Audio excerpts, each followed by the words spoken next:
Hey, this is Ryan Thomas sharing stories of real-life parents just like you who've had reunifications, breakthroughs, and reconnections with their children in hopes to inspire you, to motivate you, and to provide that real, raw hope for you that anything is possible and that there is always an opportunity for you to make progress with your child and to reconcile with them. And today, for our final story, I want to bring to you the story of how words and preparation and holding your frame can make a huge impact on your child. And this is the story of Anne. And Anne has a daughter that was rejecting her. She's an alienated daughter.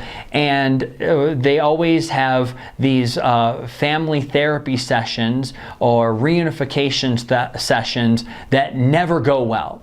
You know, when Anne came to me, she was like, these things are a disaster. I never can get a word in edgewise. My daughter is so combative. Either she'll say nothing or she's angry to me. And the counselor doesn't control anything. The counselor just lets her, sit there. Well, so you're angry with your mom. Okay. Or she'll go and say she doesn't want to see you today. And Anne's like, you're supposed to help facilitate this, but she doesn't want to see you. So Anne is like, I don't know what to do. And I have a reunification therapy session. I don't know whether this is even going to happen, but what should I do? And so what we did was we crafted a message for her that she could share in the meeting. And the most important part about all of this is that sometimes we all allow ourselves to lose our frame, lose our point of view or what we want to do, which is I need to get some good messages, some good words to my daughter to change things, because this back and forth just isn't working. But sometimes we go, I don't know what to say, or even if I did know what to say, I'm not going to be able to memorize it. I'm not going to be able to go in there and have any type of force or power or control over the situation.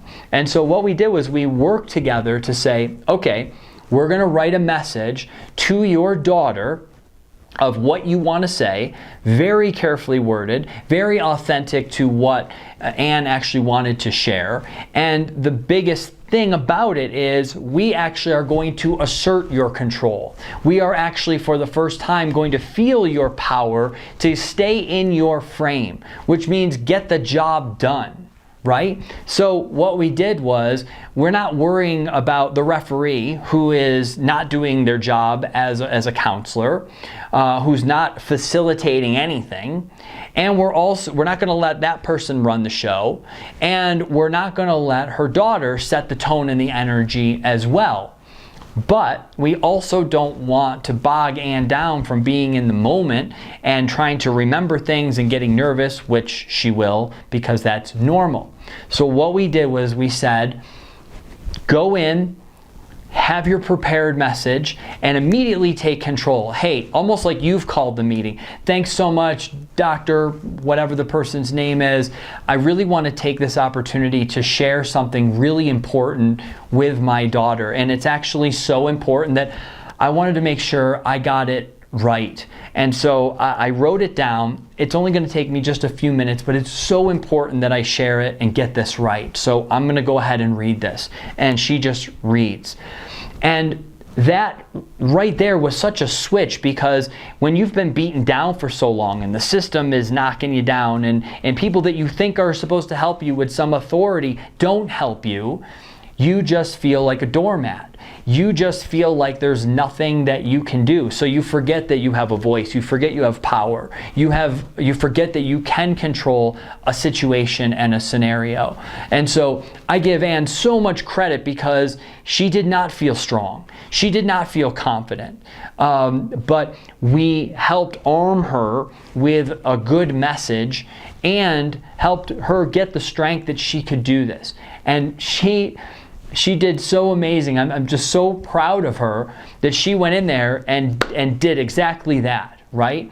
And the result of that was her daughter being incredibly receptive, almost shell-shocked that all of a sudden her mom did this, and that used this sort of fortitude to then convey a message that we knew she really wanted to hear, her daughter wanted and needed to hear. And afterwards, her daughter said, well, would you want to go out to lunch? It is Mother's Day coming up. And Anne was like, yeah, I'll do whatever you want. And they got to go out and have a really nice lunch. They did some walking around, went into some stores, looked around, and that was her Mother's Day. And you know, she said it wasn't on Mother's Day, but she's like, that was the day for me.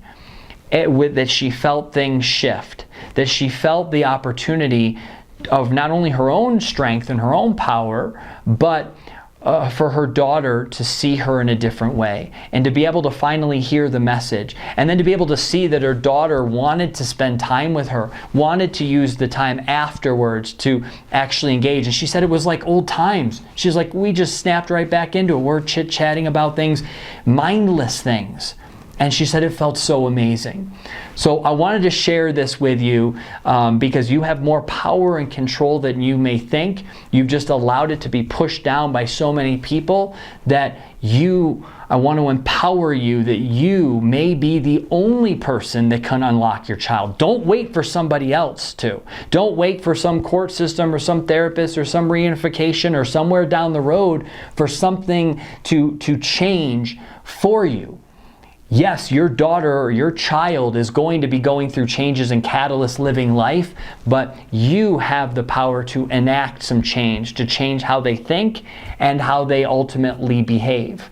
And while there's no guarantees on anything, at least you know you can continue to try and try and try. And so I hope that all of these 10 days of examples from all over the map, parental alienation, estrangement, children who've grown up and have an adult life with their own children being reunified. These are all stories of hope, of possibility, of opportunity, and I hope that you can take it and apply it to your own situation. Come back and watch these videos if you're feeling down, and know that there is hope.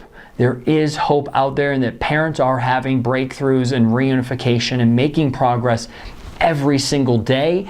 And most importantly, all these little good seeds of love, of kindness, of compassion are being planted within children of all ages and all situations, so that it gets their mind spinning, so they can change their mind and their hearts about you, and ultimately their behaviors towards you to start accepting you. Again, my dad and I are living proof of what's possible, as well as all of these parent stories that I've shared with you. So I'm Ryan Thomas. Thank you so much for joining me on these 10 days of hope, and I look forward to talking with you again soon.